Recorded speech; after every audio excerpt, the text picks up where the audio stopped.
Hello and good morning, friends. Today I want to talk to you about something real special, and that is how do you find the lid on a septic tank? And hopefully we can do this without those tree trimmers being too loud for us. So let's get into it. So we can see here that we have our septic tank, right?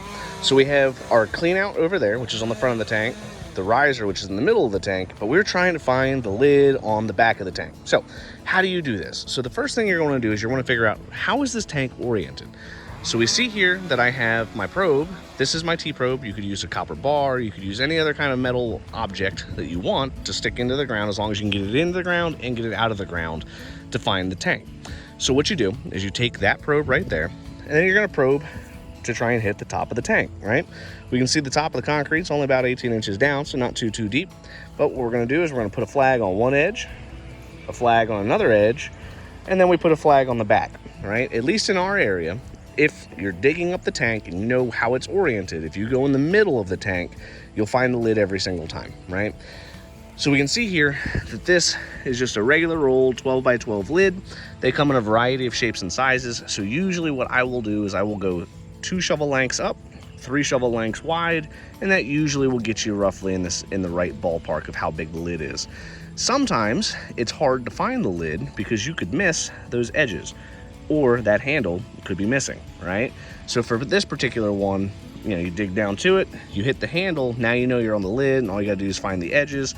Once you find the edges, you just gotta pop it off, right? Now, let's just say that you're looking for a big lid like that one. That's gonna be 24 inches round. That's a little bit harder to find the edges for because it's circular. So that style of lid will always be in the middle of the tank for systems that are older than the mid-2000s, right?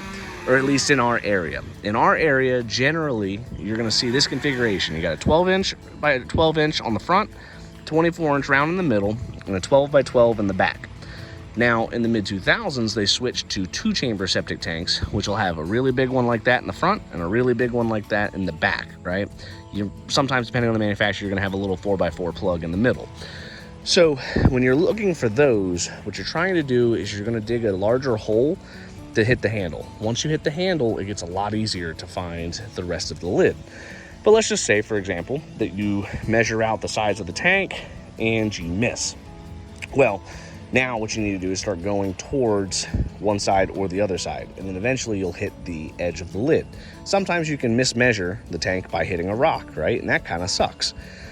Now, let's just say that you measure it correctly, you dig up the hole, and you still miss, right? Or maybe you're not able to hit the edges of the tank because it's too rocky, you can't tell the difference between a rock or anything else. What you're gonna wanna do is come over to the inlet side. So we can see here, this is our inlet, right? So in here is gonna be our inlet line, which is gonna be that pipe right over here, right? So what you do is you say, okay, I know that in our state, all of these tanks are gonna be 8 foot by 4 foot. So then what you're gonna do is you're gonna walk out 8 feet, and you're gonna basically stay directly in line with that white pipe. So you walk out all 8 feet, and then you just start digging, right?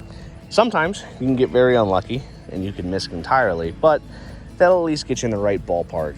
Doing it that way is a lot less reliable and probably not the greatest of ideas, right? If you're doing it by measuring all of the edges, you'll have a higher chance of success in finding the lid. But once you find the lid, the next hard part's getting the stupid thing off. Now, let's just say, for example, like this one, this lid hasn't been touched in probably 40 years. So what you're gonna need to do is you're gonna need to use a hammer and one of these. This is just a molding puller, and you're gonna kind of wedge it in between the concrete, and then it'll pop it off, right? By doing that, that'll make it to where you can get the lid off while still preserving the lid. Now, if this is an emergency repair where you have to get into that lid and there's not really any other choice you have, simply breaking it and then just getting a new one is the best way to go, right? That doesn't happen super often, but it does happen from time to time, and it is something you need to be aware of whenever you're trying to play with the lids. Well, now that I've taught you how to find the lid and dig up the lid, I hope that was helpful, right? Leave a comment below. Have you ever had trouble finding the lid on your septic tank? How did you find it? Did you just start digging holes? Did you do the same kind of method that I went through? Leave a comment below. Tell me, maybe you have a better way of finding the lid than I do, and that would be great. Teach me your ways. I love it. So if you enjoy the content like this, I have videos posted every day on the World Well and Septic. Hit that like button, hit subscribe. Till next time, guys.